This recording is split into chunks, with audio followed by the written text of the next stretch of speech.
So, I meant to make this video some time ago, but I put it into the back burner. But I think that it is really important to discuss this topic because there seems to be a fundamental misunderstanding of what it means to love someone versus what it means to use someone. And it was found here. It is from this video, the compilation from 21 Studios or such, about men taking I don't know, some sensational nonsense title. Anyhow, this is the TikTok that I will be using first today. So my husband woke me up in the middle of the night because he was hungry and wanted a snack. And I was so tired, but I was the good little wifey and took my ass to the kitchen.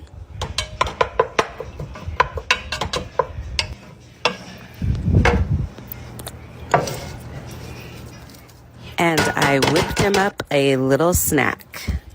A lot of women do not agree with the kind of wife I am, but my grandmother always taught me, with all the temptation in the world, you gotta do what you gotta do to keep your man at home. Thanks, bud.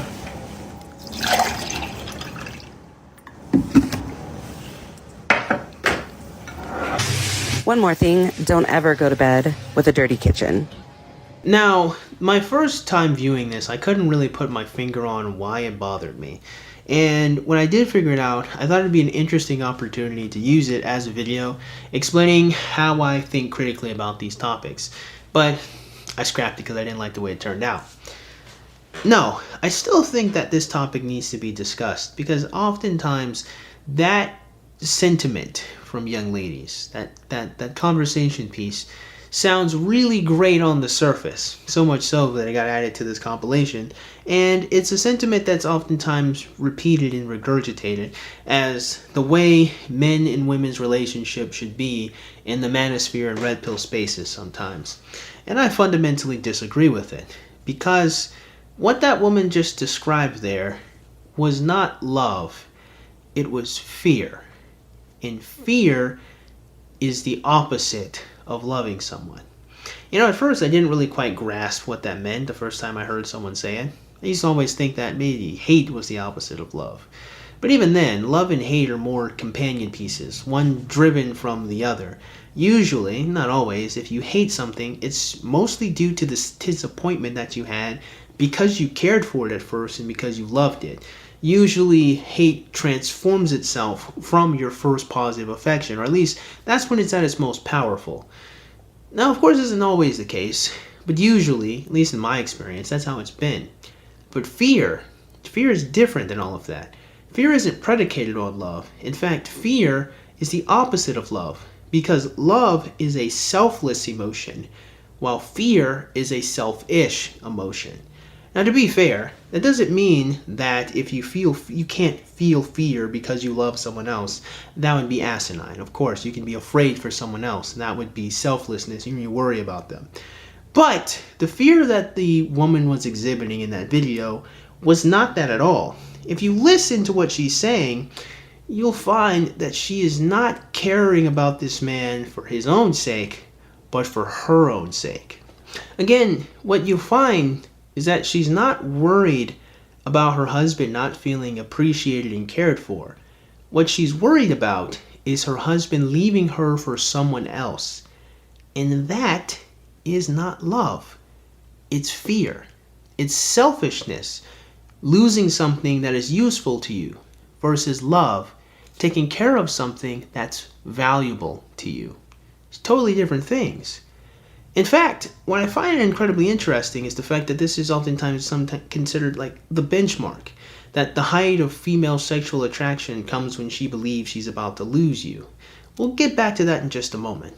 But for now, focusing on that TikTok, it bothered me a lot because, well, my friends, there's nothing stopping her from saying, I do these things because I appreciate him. That's not what she chose to say. She didn't say, I do these things because I know he works hard and I want him to know I find him valuable. She said, I'm afraid that someone else is going to take what's useful to me. Now, what is the fundamental problem here?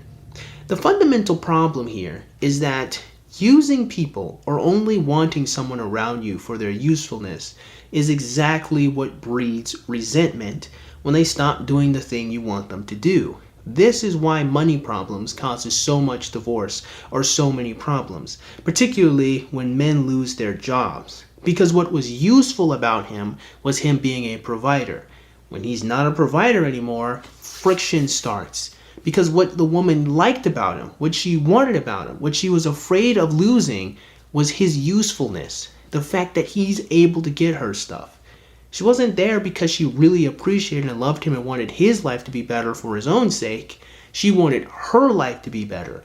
And when her life isn't better and she has to do more to take care of him, that's when it becomes a problem. My friend Chris best described love when we were having a conversation as wanting the good for the other person for their own sake, which I think is pretty great. Usually when I try to define love, I try to think of it as an umbrella term, something that kind of encapsulates the emotion in full, much like you would with a motor vehicle, right? There are multiple different ways you can express love, and probably you can change its intensity based on the relationship. But overall, what is love? What is love when you say you love another person? And ultimately, it came down to, from what I understood it as, a measure of one's selflessness. At first, I define love as one's ability or one's desire to protect, help another person, and seek to see them happy. Again, mostly all of this is selflessness. How are you going to help another person? Or how much do you care about that other person for their own sake? This is how you can apply it to your children, to your friends, and obviously and hopefully to your wife or to your husband. So if you can love a child for their own sake, because children don't really benefit you, at least not till years later, if you can love your friend for their own sake, because sometimes your friends aren't just always going to be giving you a bunch of stuff, why is it that you can't love your wife for her own sake? Why can't you love your husband for his own sake? This is the closest person to you, one of the most important people in your life, and yet the major focus on them, unlike for your child or for your friends or for your own parents or for your cousins or for your siblings, is how useful they are to you. That, again, is why resentment is bred in these relationships when these people stop doing what you want them to do or stop performing in the manner of which you want them to perform. This is why when one spouse becomes fat and unattractive, you lose your attraction to them. Because what was important about them was the fact that they were attractive. A huge problem should actually occur there if it's love and not usefulness. If this person was once in the gym, if this person was once having fun doing this activity, what would cause them to stop? Why wouldn't they do this activity they once found enjoyment in before? It could be they never actually liked it to begin with, and they just did it to be an attractive person to get you. In that sense, they were just doing what they were supposed to do in order to get your attention. And they didn't really value you, but that was just the cost of doing business. It could be the case that this person is depressed now. Something might have happened, maybe at work, maybe in their family, something might have occurred. Either way it goes, you should be looking at that person for their own sake. What's going on to now you have become fat? What's going on that now you are unattractive? What's going on to now where you used to try hard to do something, you're not doing it anymore? That is loving someone for their own sake, selflessly, instead of being upset and turned off and being selfish.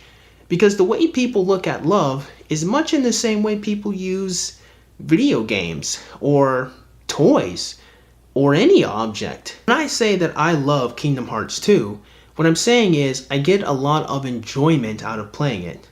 When I say I love reading, I'm saying I get a lot of enjoyment out of it. So when these people say, I love my girlfriend, when I love my boyfriend, when I love my husband, I get a lot of enjoyment from them. In other words, relationships between men and women are oftentimes looked as a way for one person to use the other person. They're not looked at a way of one person to express freely how they feel for another person and have that other individual give it back to you. I remember my acting teacher once taught me something that I thought was magnificent. And he said, when you're an actor in a scene, you got to play it out the same way you play out loving someone. When you love someone, you always need to be trying to love them more than they love you. If you're trying to love them more than they love you and that person is doing the same thing, it's like a game of tennis. You're always going back and forth. And if that's the case, you'll never have a problem a day in your life. In acting, of course, the application is if I'm giving a much stronger emotional reaction to this actor and he returns it back to me and we're both bouncing off of each other, we're elevating the scene. In loving someone, more to the point of this video, what we're saying is that when you love someone and you give out more to them and that person receives it and they want to give it back out, you have two people serving each other and helping each other, not two people using each other and getting upset when the usefulness dries up. There's another little TikTok I saw, which again people praised as the way men and women's relationships are supposed to go. No one called this out for the silliness that it really was, but this was actually a little gross. And it is the same sentiment as the first lady. Fear.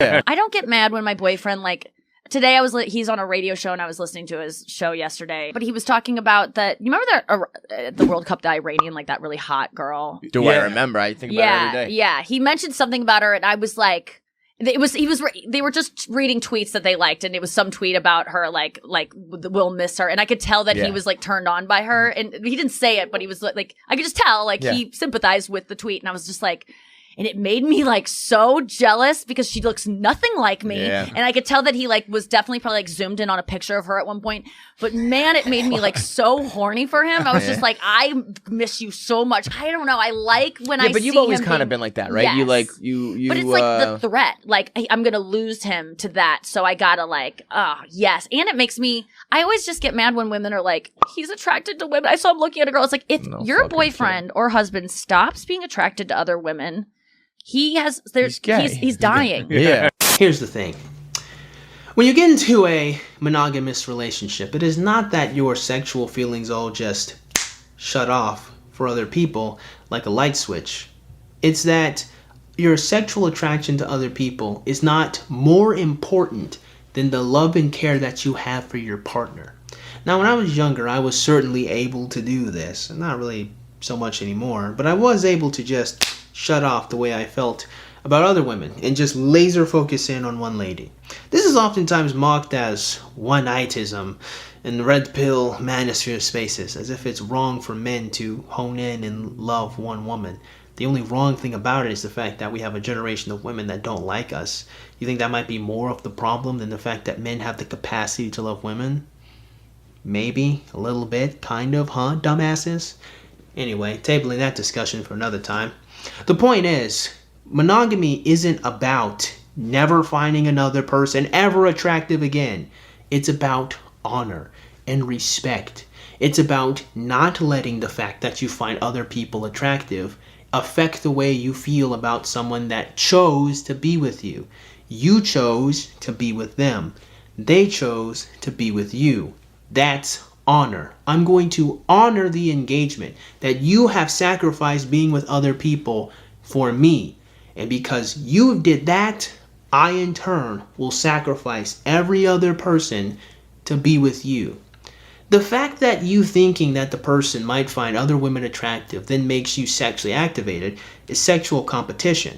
You have turned yourself, unfortunately, into a prostitute. Except instead of directly getting money, you are sexually turned on by the competition of maintaining your boyfriend's sexual interest. You want to have sex with him, you want to have more sex with him and engage with him more because you want to keep him around because you find him useful. You don't actually trust him. You don't actually care about him. You're afraid that you're going to lose all of the benefits you get from him. Because if you did care about him, if you did love him, it would probably be a little bit weird when you see he's attracted to other women. And more than anything, if you did trust him, you probably wouldn't think too much of it because other human beings can be attractive. Trust is knowing that other people are attractive, knowing other people might want the person that you're with, but because they have integrity, because they have honor, because they have compassion, they're not going to cheat on you. Of course, that is indeed the hope. That's where faith and trust really come in. Because you can't actually know 120% that the person will never cheat. No, you really can't. But that's where trust comes from. That's where you have to accept that you don't know.